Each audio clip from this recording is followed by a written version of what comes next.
I'm about to share insights that will challenge conventional thinking about winning in today's world. And I want you to approach this with an open but critical mind. You know why some genuinely good people struggle to achieve their goals? Why honest individuals sometimes find themselves outmaneuvered? Why generous people occasionally feel taken advantage of? It's not always circumstances. It's not always coincidence. Sometimes it's because they haven't learned to balance their values with strategic intelligence. There's a complex social dynamic happening all around you every single day. And while many focus solely on idealistic approaches, others have learned to combine those values with practical wisdom, the kind that's rarely discussed openly in everyday conversation. What I'm about to explore has been understood by philosophers and leaders for 500 years. It's the wisdom that separates those who achieve their goals from those who settle for less.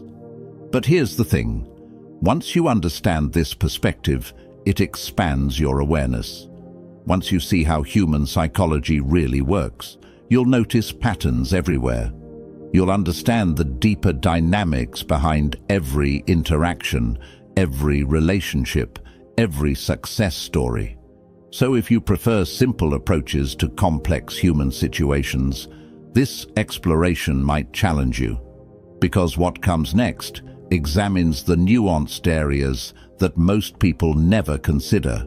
But if you're curious about the psychology of influence and communication, if you want to understand why pure idealism sometimes leads to frustration, if you're ready to explore a more sophisticated approach to achieving your goals, then drop this affirmation in the comments. I seek wisdom, because wisdom, not manipulation, but genuine understanding of human psychology, is about to change how you navigate the world. And it's going to make you far more effective at achieving your legitimate goals while maintaining your integrity. Number 1, the limitation of rigid thinking. Let me ask you something that might be thought-provoking. When was the last time pure idealism without practical strategy actually helped you create meaningful change? Not what made you feel good about yourself, not what other people praised you for. I'm talking about tangible outcomes, real progress, real ability to create positive impact in your situation. If you're struggling to remember, there's a reason for that. And it's not because being good is wrong. It's because being good without being strategic often leads to limited effectiveness. Here's what many well-meaning people never realize. The frameworks you live by often assume everyone else is operating with the same level of awareness and intention, but that's not always how human interactions work. Think about this for a second. Every authority figure in your life, parents, teachers, leaders, mentors, they all taught you similar values. Be honest, be fair, wait your turn. Good things come to those who wait. But observe their actions carefully. When their own important goals are at stake, do they always stick to simple approaches? Or do they combine their values with sophisticated thinking about timing, psychology, and human nature? Here's an important insight. Many people teach idealistic standards while practicing more nuanced approaches themselves. They're not necessarily being inconsistent. They've simply learned that the real world requires both moral compass and strategic intelligence. The challenge is this: pure idealism without practical wisdom often leads to limited impact. You become predictable, and others who understand human psychology better may take advantage of your consistency. While you're focused solely on following rules, others combine principles with effectiveness. While you're concerned only about immediate fairness, they balance ethical behavior with results that actually create lasting positive change. Here's the key insight. Those moral principles you follow are valuable, but when applied without strategic thinking, they often don't achieve their intended purpose. You want evidence? Look at anyone who creates meaningful change in the world. Did they get there by being purely idealistic, without any strategic thinking? By never considering timing, psychology, or human nature? Of course not. They got there by being wise enough to know when pure idealism serves their mission and when it needs to be balanced with practical intelligence. Machiavelli once observed, "The promise given was a necessity of the past. The word broken is a necessity of the present." This doesn't mean being dishonest or breaking promises casually. It means understanding that rigid adherence to any single approach, even a well-intentioned one, without considering context and consequences, can sometimes create unintended negative outcomes. The most effective people understand something many don't. Circumstances change. What worked yesterday in one situation might not work tomorrow in another. Inflexible thinking, whether overly idealistic or cynical, leads to inflexible results. You were taught that questioning conventional approaches makes you problematic. That thinking strategically makes you selfish. That considering psychology and timing makes you manipulative. But the people who achieve meaningful change in the world, they understand that true effectiveness requires both good intentions and the intelligence to make those intentions work in real-world situations. You know what the most challenging part is? Many people are conditioned to believe that questioning these approaches makes them less ethical, that thinking strategically about human interactions makes them selfish, that protecting their legitimate interests while helping others makes them problematic. But the people who create real positive change, they don't limit themselves with such binary thinking when their important missions are at stake. Don't be someone who follows rigid approaches that often prevent you from achieving your legitimate goals, while others develop intelligent methods for creating positive change. The world has always required both good intentions and practical wisdom. The only question is, are you ready to develop both? Drop this affirmation in the comments. I choose wisdom. Number 2. The psychology of social expectations. Here's something that might challenge your assumptions about social dynamics. The people who achieve the most meaningful results often understand psychology and influence better than those who focus solely on being consistently accommodating. Some people benefit when you're predictably accommodating while they combine kindness with strategic thinking. They appreciate when you're automatically forgiving while they practice selective forgiveness based on whether it creates positive outcomes. They prefer when you're consistently passive while they balance cooperation with assertiveness when necessary. Why? Because predictable responses can sometimes be taken advantage of in negotiations, relationships, and competitions. Think about these common pieces of advice that sound noble but often lead to limited results. Always avoid any conflict. Translation: avoid necessary difficult conversations that could solve problems and improve relationships. Never consider your own interests. Translation: let others prioritize their needs while you consistently neglect yours, creating resentment and imbalance. Forgive everything immediately. Translation: give people unlimited chances to repeat problematic behaviors without addressing underlying issues. Always be accommodating. Translation: let people cross your boundaries repeatedly without having honest conversations about mutual respect. These aren't always wise approaches. They're often mindsets that benefit people who want you to remain predictable and non-challenging while they pursue their goals more intelligently. Let me paint you a picture that happens regularly. Someone consistently interrupts you in meetings. What does conventional thinking tell you to do? Stay quiet. Don't cause tension. Be polite. So you do. You remain silent while they dominate conversations that should include your input. And everyone thinks you're such a considerate person for not creating conflict. But what really happened? Your valuable contributions were silenced, and social conditioning convinced you this was appropriate. This pattern repeats in various forms. Someone takes credit for your ideas. You tell yourself, collaboration matters most. Someone consistently arrives late to commitments with you. You tell yourself, patience is a virtue. Someone repeatedly asks for favors without reciprocating. You tell yourself, giving is its own reward. Every single time you convince yourself you're being good. But really, you're training people that your time, ideas, and energy have no boundaries.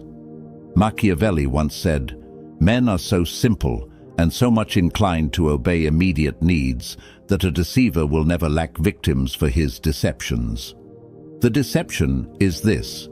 Some people convinced you that standing up for yourself appropriately is wrong, that expecting reciprocity is demanding, that protecting your legitimate interests while helping others is selfish. Meanwhile, observe how these same people act when something they value is threatened. Watch how they balance their principles with strategic responses when their own important goals are involved. Your parents told you to share everything, but did they share their resources indiscriminately? Your teachers told you to be honest, but did they always share complete information about how success really works? Your leaders preached humility, but do they consistently practice it in competitive situations? Often the answer reveals a pattern, different standards for different situations, depending on what serves their larger purposes. They taught you social expectations partly to create predictable, manageable interactions, while they reserved the right to be more sophisticated when their own important objectives were involved. Your consistent accommodation became their opportunity. Your automatic forgiveness became their permission to repeat behaviors. Your patience became their unlimited time to prioritize other things. Here's the part that should concern you. This isn't always accidental. Sometimes this is systematic. Sometimes this is intentional. Some systems benefit from populations of people who won't challenge ineffective approaches, won't demand better treatment, won't question arrangements that serve some people better than others. And you? You may have been the perfect participant, the perfect example of someone who actually follows social expectations that others treat more flexibly. But awareness creates options, and when people become aware, they learn that the world operates by more complex principles than simple social expectations suggest. The question is, how long will you operate with incomplete information about how human psychology actually works? Drop this affirmation in the comments. I see clearly. Number 3, the psychology of presentation. Now I'm going to show you something that will completely change how you see successful people in any field. They understand something crucial about human psychology. People respond to presentation as much as substance. You think that effective leader got results by being exactly the same in every situation? You think that respected figure never had to adapt their communication style based on their audience? You think success comes from having only one way of interacting with people? Think again. The most effective people aren't rigidly consistent in their presentation. They're something far more sophisticated. They're intelligent communicators who understand that different situations require different approaches. This is the insight that separates highly effective people from everyone else. Effective people know that communication is contextual. Less effective people think communication should be identical regardless of circumstances. What they figured out that many haven't. Influence doesn't depend on your intentions alone. Influence depends on your ability to connect with people in ways they can understand and appreciate. Machiavelli once said, "Everyone sees what you appear to be. Few experience what you really are." This isn't about being inauthentic. This is about being intelligent. This is about understanding that the aspects of yourself you emphasize in one situation might not be the most effective aspects to emphasize in another situation. Let me give you examples that will make this crystal clear. You're at a family gathering where everyone's sharing personal experiences. Do you reveal your deepest struggles to appear vulnerable? Or do you share something meaningful but appropriate that builds connection while maintaining your emotional boundaries? The less strategic person overshares and may create awkwardness. The more strategic person builds genuine connection while maintaining appropriate boundaries. You're in a discussion with someone who has strong opinions about something you have expertise in. Do you overwhelm them with technical details to prove your knowledge? Or do you share insights in ways they can appreciate and apply? The less strategic person may create resistance. The more strategic person creates understanding and potentially gains a valuable connection. You discover that someone has been sharing inaccurate information about a project you're involved in. Do you correct them publicly because truth matters most? Or do you address the situation privately in a way that preserves relationships while ensuring accurate information gets communicated? The less strategic person may create unnecessary conflict. The more strategic person solves the actual problem while preserving working relationships. See the difference? It's not about deception or manipulation. It's about understanding that intelligence means adapting your communication style to create the best outcomes for everyone involved, including yourself. The people criticizing others for not being exactly the same in every situation. They may be limiting their own effectiveness. Their criticism often comes from not understanding how sophisticated communication actually works. You know what's really authentic? Being intelligent enough to communicate effectively so you can help the people you care about. Being strategic enough to build influence so you can make the positive changes you want to see.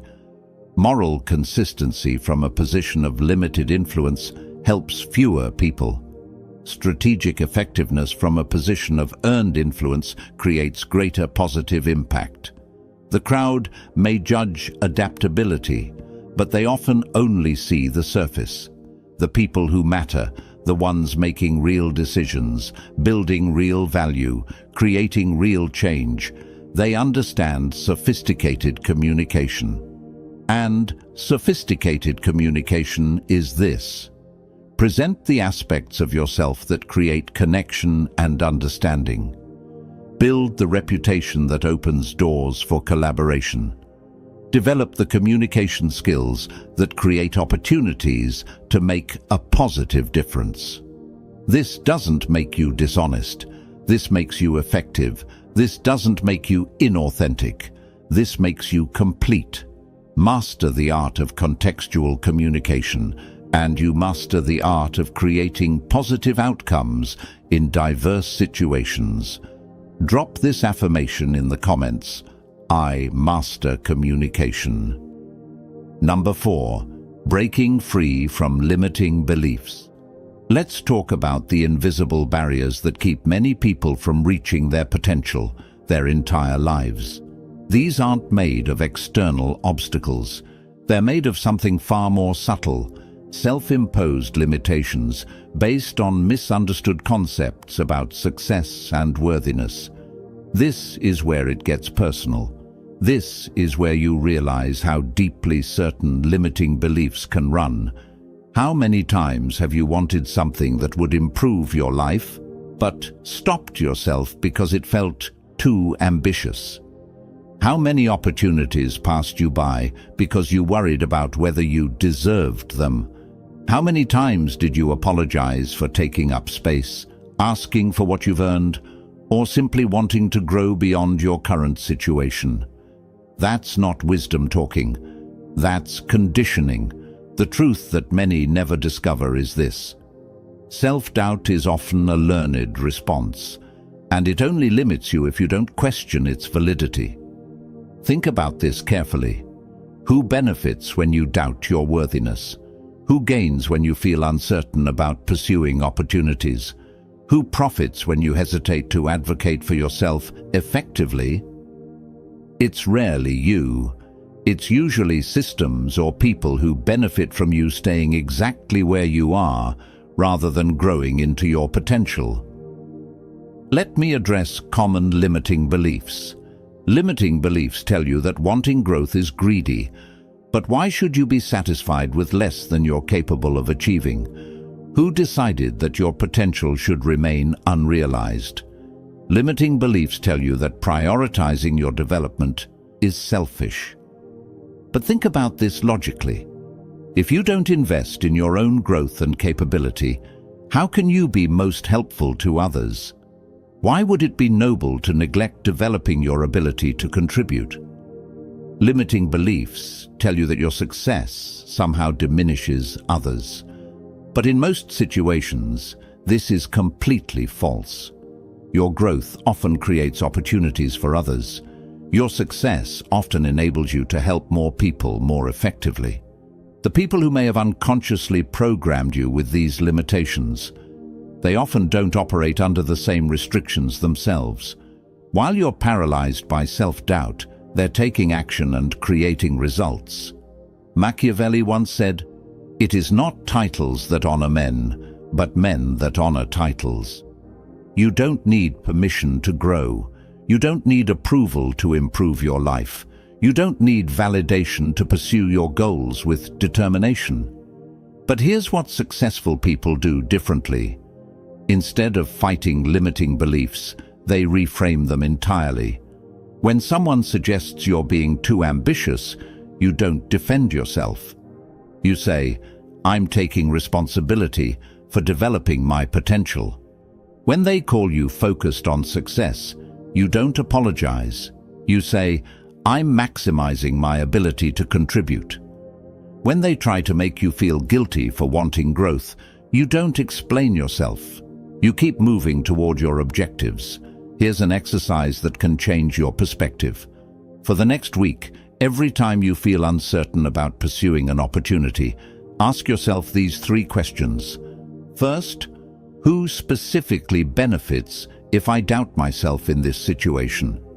Second, is this hesitation actually protecting someone or just limiting my potential? Third, what would I do if I knew I had every right to pursue this opportunity? The answers may surprise you.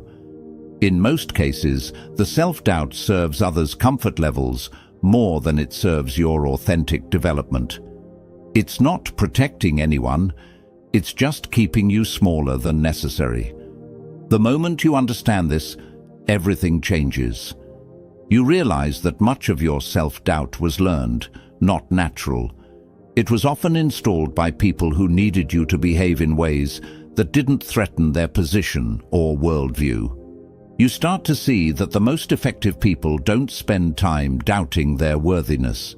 They spend time developing their capabilities and creating value.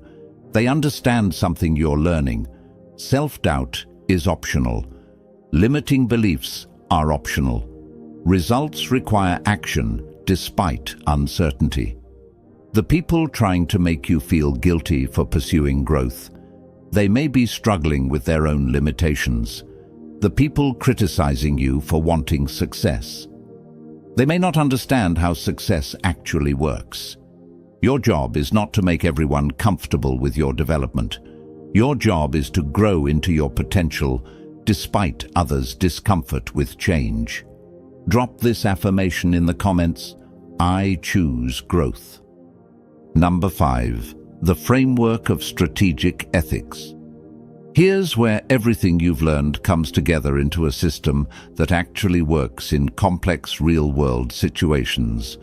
Most people think ethics is binary, good or evil, right or wrong, black or white. But sophisticated people understand that ethical behavior is contextual. and they consciously choose how to apply their values based on what serves their larger purpose and creates the most positive impact. This is strategic ethics. This is how you stop being limited by oversimplified thinking and start being the architect of meaningful, positive change. Here's the framework that changes everything. You deploy kindness when it builds the relationships and trust you need to create positive impact. When being genuinely helpful creates loyalty, mutual respect, and future opportunities for collaboration, you're the most generous person in the room. You choose transparency when it serves constructive outcomes. When honesty builds credibility, demonstrates integrity, or positions everyone advantageously for better decisions, you share complete information. You show forgiveness when it demonstrates your strength and creates opportunities for people to improve. When second chances come with clear expectations and boundaries, you're appropriately forgiving. But when kindness enables harmful behavior, when complete transparency could damage people unnecessarily, when forgiveness is interpreted as permission to repeat harmful actions, you adapt, you adjust, you choose approaches that actually create positive outcomes. You make decisions that serve the greater good. Machiavelli once said, "The wise man does at once what the fool does finally." The person lacking strategic thinking spends years being taken advantage of before they finally learn to set healthy boundaries. The strategically wise person establishes appropriate boundaries immediately and saves everyone involved from unnecessary problems. Let me show you how this works in real situations. Someone consistently requests assistance but never offers reciprocal support. The conventional response might be to keep giving because that's what good people do. The strategically ethical response is to help them understand that healthy relationships require balance by making your assistance conditional on their participation in mutual support. You have information that could benefit you significantly but might be uncomfortable for someone else to hear. The conventional response might be to agonize over what's nice. The strategically ethical response is to consider how to share important information in ways that serve everyone's long-term interests, including the other person's opportunity to address potential problems.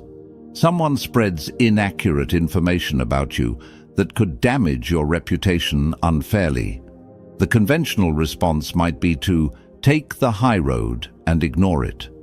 The strategically ethical response is to correct the record in a way that not only clears up misinformation, but demonstrates to others that accuracy and fairness matter to you. This isn't about becoming callous. This is about becoming complete. This is about developing the full range of ethical responses so you can choose the most constructive approach for each situation.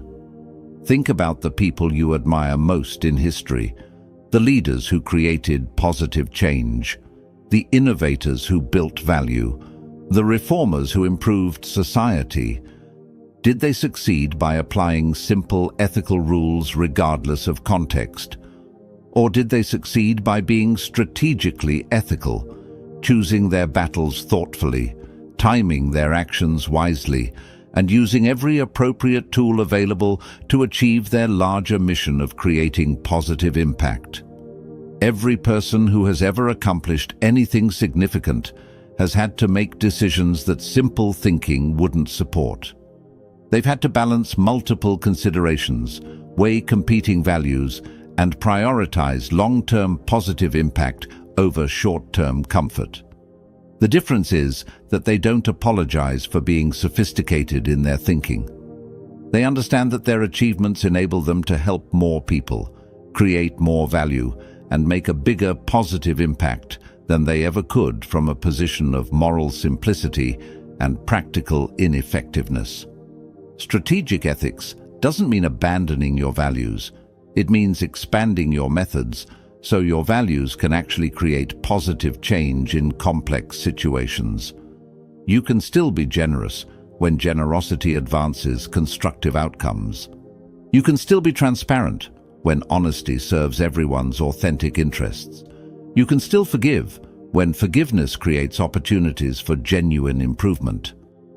But when those approaches don't work, when being simplistically good means being ineffective, when following basic rules means accepting poor outcomes, you have other options, better options, more effective options that still serve ethical purposes.